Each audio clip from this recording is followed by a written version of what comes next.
And welcome to the channel. Today I'm going to show you how you can customize watermark on your photos in the Samsung Galaxy Tab S6 Lite.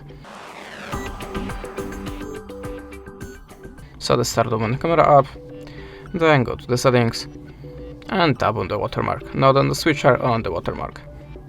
Okay, now I can see there we have a few options to edit. We can change the model name to input your own text.